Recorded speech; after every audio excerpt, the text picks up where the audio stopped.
What's up, YouTube? This is the center build video that I've been promising y'all, and I'm going to drop it now. Let's get right to it. Okay, so the build's gonna be a two-way finisher, small forward. The position gonna be 6'8", 226. That's how I made mine anyway. I'm gonna show y'all some tweaks and stuff y'all could do to the build depending on how y'all feel and y'all preferences and stuff. No, this is definitely, in my opinion, the best big man build to run with. I mean, you can make it a power forward if y'all want or whatever, but I definitely recommend doing it as a small forward. Just because of like the positions, like when you put well, I'll get into that later in the video with the badges. But okay, let's get right to it. So a lot of y'all might be thinking it's crazy with the 6'8", being an undersized big and stuff. But man, you know what? Like, to y'all saying this is bad, it's bad to be undersized or whatever. Y'all don't know what the fuck y'all talking about. This has been the thing since like basically last year. Last year's 2K, this year's 2K, exact same thing. From the jump shots to the metas to everything you do, just everything in general in this game is basically exact same. The only difference this year is you can actually hit off dribble shots. And they made it a lot harder to shoot at the beginning, but I mean, that's honestly just people being trash and not having their badges. But okay, let's get to it with the video. Your takeover. Now, I swear there's gonna be some of y'all out there that are gonna want to put the motherfucking lockdown. Don't do that. Don't do that. If you've ever done that with the big man, you are retarded. You always put the glass badge on. It's better. The lockdown badge don't do shit for you besides you being hot. And I mean, if you're obviously contesting, so I mean, you could test somebody in general in this game, they're gonna miss. You don't need no lockdown badge to make someone miss a contested shot. You know what I mean? Glass badge, you know what you're doing. That's gonna be a problem for the other team. That's just how it is. Okay. Oh shit. Hold up a second. I gotta go back to the edit build. Messed up with that. But okay, let's go backwards. Okay, so yeah, glass badge for your takeover. That's how you gotta do it. Obviously, you're not gonna have no shooting on this build, so max wingspan. That shouldn't have to say anything about that. This goes into the things you can adjust with this build. Your weight. Now, this is something I kinda like wish I took back, but don't, because obviously I'm a lot faster and there's certain things I could do, but I don't really know, like, because it's like your screen effectiveness. But I mean, specifically going off the pie chart I chose with this build, because I went the agility and vertical. I think I did it the right way. I mean, but y'all out there, man, if y'all want to be a little bit better with y'all screens, y'all want to be a little bit stronger, I mean, y'all could go 265. Y'all could pick the balanced pie chart. But honestly, I recommend going just with the balanced weight, vertical, and agility, because you're already an undersized big. You're going to get pushed around and stuff. But nobody really post scores in this game, because post scores haven't been relevant in like 2 years on this game. So, yeah. I mean, that's up to y'all. Okay, now into the height. You're going to go 6'9" or 6'8". I highly recommend going 6'8", because obviously the whole point of this build is just to be able to move around the court really fast, to be able to come off the screens quicker for the fucking lobs, especially if you're playing with play shots, man. The meta, man, you just screen, if they double up, because the only way you're going to stop a play shot that's decent, man, you got to come up, you got to double up, unless you got a prim lock that knows what they're doing. But yeah, you're going to be able to roll in harder, going to be rolling quicker and stuff like that. Even just for rebounding, just being that quick and stuff. I mean, you're able to get inside position so often, because a lot of people, when they run to the basket, they just run right into the back of the big man. If you got them that much speed on, like, let's say I'm going up against like a 7'1" big, they probably got what, at best, like 50-something speed. I could run into the basket, run around them, get the easy box, easy rebound. That's how I get a lot of my rebounds.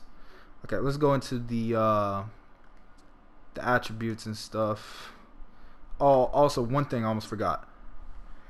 With your body shape, I didn't think that shit mattered at all, but I highly recommend going with the burly. It's just, I don't know, I made him compact. He looks like a damn twig, and I feel like I don't suck into as many animations as I could, especially with my screens. I mean, That could just be me tripping with it, but I highly recommend just going Burley. That's one thing I definitely take back with the way I made my build. I just wasn't really thinking much about it at the moment.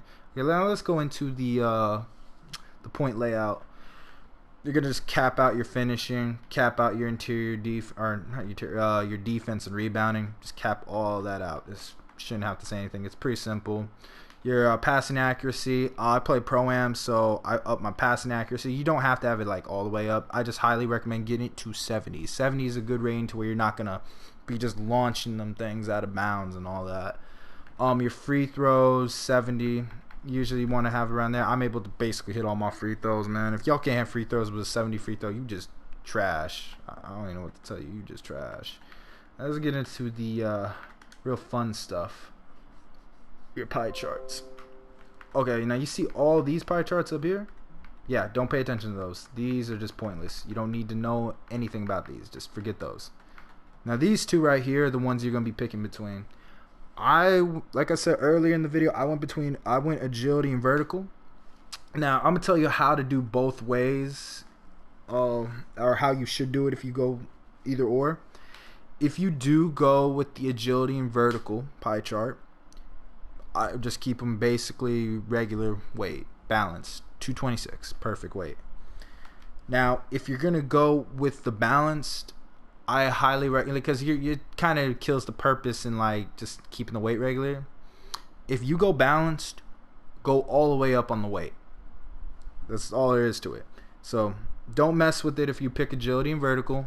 And if you go the bottom one, the balanced one, you're gonna go all the way up on the weight. Basically, this makes you more effective at screens, and this makes you more effective just overall on defense, getting inside to get boards, all that type of stuff. Basically, this is rebounding and defense. This one's more for, screen game and stuff like that. But I mean, really, all this one does is make you better at setting screens. So I think there's a lot more benefit to being more agile and having more vertical and stuff. So that's just my opinion on it. Okay, now I'm gonna go to the badge layout. Okay, so I'm gonna tell y'all some things. A lot of people might disagree with some of these things I'm gonna say about the badge layout. But I'm going to tell y'all this off personal experience and what I've done on this game. I've tried all types of sorts of badge layouts. I've set it all different types of ways, all that type of shit. I mean, I'm just going to tell y'all how it is and what each badge does pretty much. Okay, box. Box basically makes it to where this badge is pointless. Like worm, it basically just counteracts that badge. It also, kind of lets you suck into your box out animations and stuff. But I highly recommend having box. You don't necessarily have to have it on Hall of Fame. I just have it there just because I'm not going to really use my badges on anything else. But yeah, and silver, gold will do fine for box. Heart Crusher, you need to have that Hall of Fame. That badge right there, it's a big momentum changer. I've seen that badge completely turn the tide of games and all that type of stuff. But Heart Crusher, basically, you get a big play, like a big block or a steal. It boosts your teammates' takeover. It kills the other team's takeover. Also, it makes them cold and stuff. And that's a big, big thing in this game. Especially if you have prim locks on the other team. You get a prim lock cold, they can't shoot no more. So that's why that badge is a big thing. Rebound Chaser. I have it Hall of Fame. You could get away with having it gold or silver, but honestly, I'd recommend having it Hall of Fame if you're really gonna be prideful in the way you rebound and stuff. I mean, it isn't like if you take it off, you're not gonna get any rebounds, but it's different with Hall of Fame. You're able to get a lot of rebounds that you just go chasing after. Rim Protector is a necessary badge. Hall of Fame, some people say you could go bronze with it, and just because you get the animation, but having it Hall of Fame changes up the frequency. I've tried it bronze, silver, gold, Hall of Fame. Hall of Fame is different. You get a lot more under the basket type blocks, especially I've had 7-3 bigs try to contact dunk on me. I just block that shit. It puts me into an animation every time. So Hall of Fame, Rim Protector definitely gonna help you.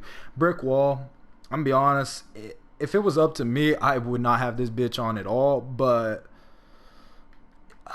it's I have it on just because it burns the opponent's stam pretty much. I've been saying this because it's the way I built my player. Now, if y'all were one of the people to make the build, but make it like the balanced pie chart. If y'all do end up doing the balanced pie chart and you up y'all weight, I would probably have it Hall of Fame because you're probably gonna be a lot more effective on screens than I am.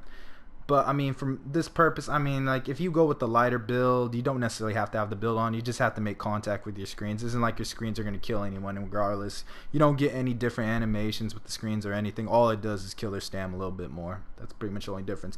Chase down artist, you only need that to silver. It gives you the animation for the chase down. I mean, having it to Hall of Fame, I guess it kind of feels like it makes a difference, but once you have it to silver, you're really getting those, like, you're like way behind them and you just jump like Michael Jordan type chase down blocks. But yeah, silver is definitely a way to go with that. Intimidator, some people say you could go gold. I go Hall of Fame with it just because I'm an undersized big, to be honest. I like, if you were like a 7'3", probably could get away with like having the silver, but if being undersized, you're definitely gonna want to go Hall of Fame on it. Clamps, now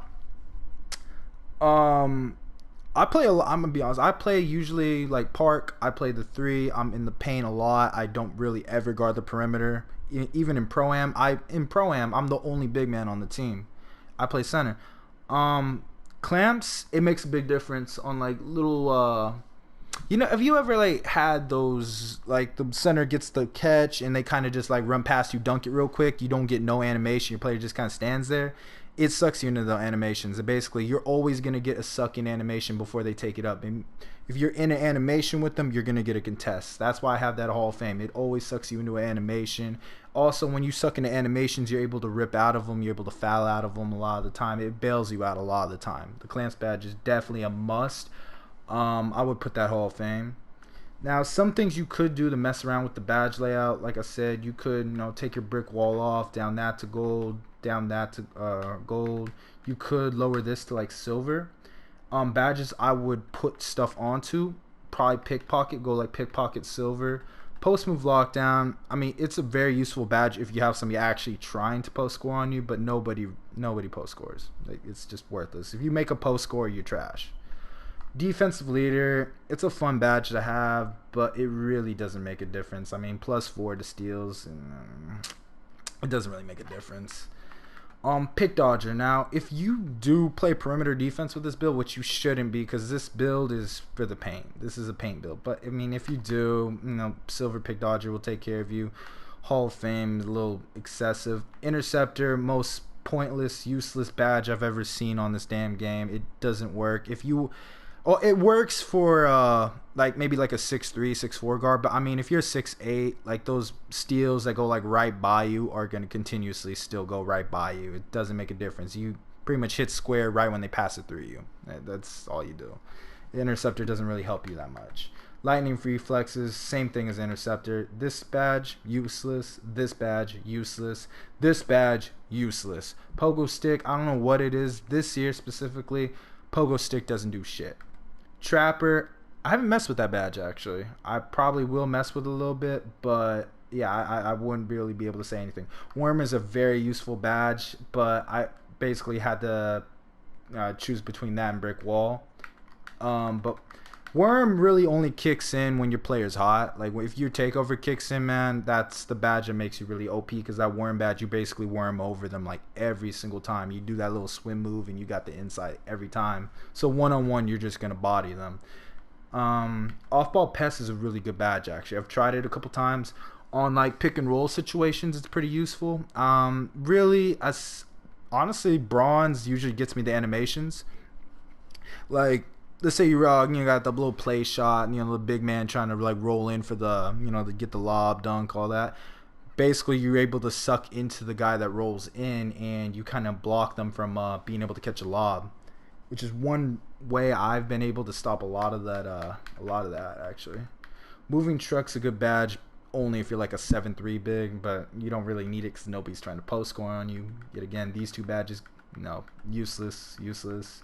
Basically, the badges that I have stuff on right now are the ones you're going to want to use. But yeah, that's pretty much it with it. I mean, I'll go into the finish badges. I haven't got all my finishing badges on this, but, Lob City finisher, contact finisher, obviously. Showtime, because takeover meters, you catch some lobs, you're going to get a lot of that. Slithery finisher, that's a really good one. I've been able to honestly like the big men because I'll be going up against a lot of like 6'11" big men that are a little bit slower. I mean, you just go right by them. You could go baseline, just hit the under the basket dunk. You know what I mean? Them little reverses, really good, really good. Especially going by them, just getting a little blow by layups. It's a pretty good badge. You could go with Giant Slayer, but I mean, personally, what I'm gonna be putting my stuff on after I get my last 5 badges, I'm gonna be going pick and roller, and I'm probably gonna put it on putback boss. That's how I'm probably gonna do my badge layout. A lot of these badges, it just kind of determines like, or it depends. I mean, by like what kind of finisher you are. If you're one of those people trying to dunk on people and taking in stupid contested ass, you shouldn't be doing that regardless. I mean, you probably some bum with like a 30 win percentage if you over here trying to put contact dunks on like 7-foot big men. But I mean, if you're actually trying to win some games, this is the way you're probably gonna want to lay your badges out. Yeah, that's it for the video, y'all. I'm gonna be doing a basically like a wing player build, not really a point guard build, but a wing player build video later this week too. And I mean, everybody pretty much knows what to make for a point guard. Play shots are the meta right now.